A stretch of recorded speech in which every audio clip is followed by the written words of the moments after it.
itu dari mulai 0 terus langsung 10. Kan ada 1, 2, 3, 4, 5 dan seterusnya. Kita mengalami membentukkan. Kalau dalam bahasa Tuhan itu namanya membentukkan. Tapi dalam kehidupan sehari-hari kita mengalami proses. Ada satu kejadian yang beruntun sampai kita mencapai pada satu tujuan yang namanya sukses ataupun yang namanya berhasil. Yang pertama kita melihat di sini bahwa apa yang membuat Daud berhasil, apa yang membuat dia bisa melewati semuanya meskipun dia harus up and down. Yang pertama itu iman yang sungguh kepada Tuhan. Saudara, kalau saya membaca kitab ini itu membuat perhatian. Dan saya apalagi pada waktu lihat filmnya itu belajar mengerti dan akhirnya memang bisa mengerti bagaimana perjuangan seorang yang bernama Daud. Ketika dia diproses Tuhan di padang gurun hanya sebagai seorang gembala domba, dan pada akhirnya dia dipercaya menjadi seorang raja, pemimpin bagi bangsa Israel. Bukan hanya memimpin satu bangsa, tapi juga pemimpin rohani. Nah, saudara, pada saat itu dalam masa perjanjian lama bahwa seorang pemimpin negara, pemimpin satu bangsa itu bukannya sekedar bahwa dia cakap di dalam manajemen kepemimpinan negarawan, dia hebat di dalam berperang, dia bisa menang membawa pasukan, tapi juga kehidupan rohani yaitu menjadi tolok ukur.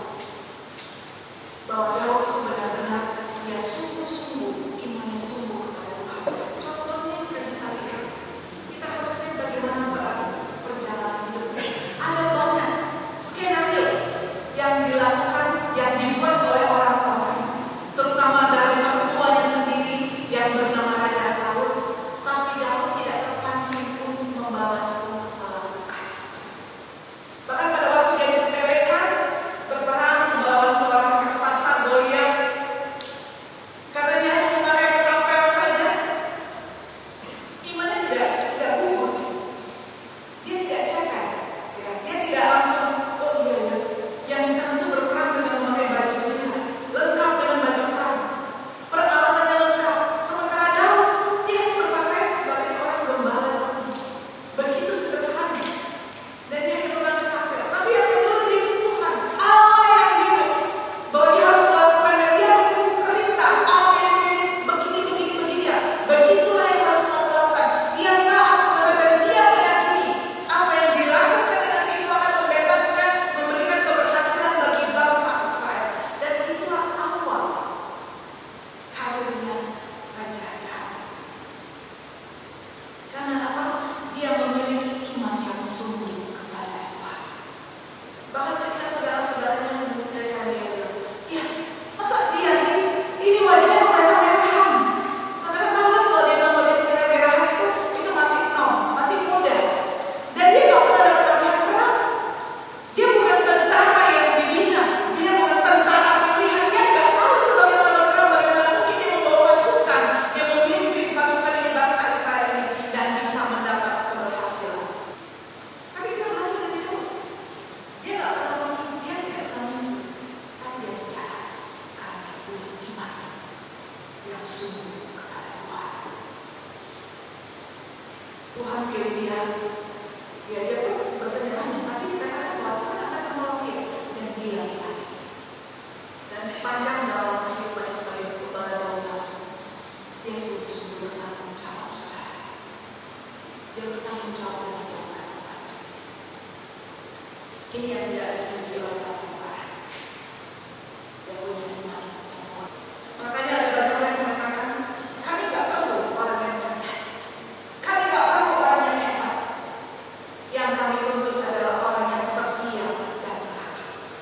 Karena ketika saudara saya dan saya setia dan taat, itu akan menolong kita untuk kita bisa melakukan semua tugas dan tanggung jawab. Di balik kata setia dan taat itu mencakup segala sesuatu. Karakter kita di sana, respect kita di sana, ketahanan kita di sana.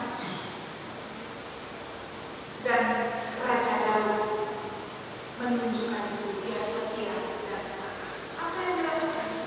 Dia menunjukkan itu dalam kehidupannya meskipun dia punya kesempatan untuk dia membalas apa yang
Kalau sampai kita mengatakan itu hanya sebagian, hanya sedikit, hanya perjanjian baru saja.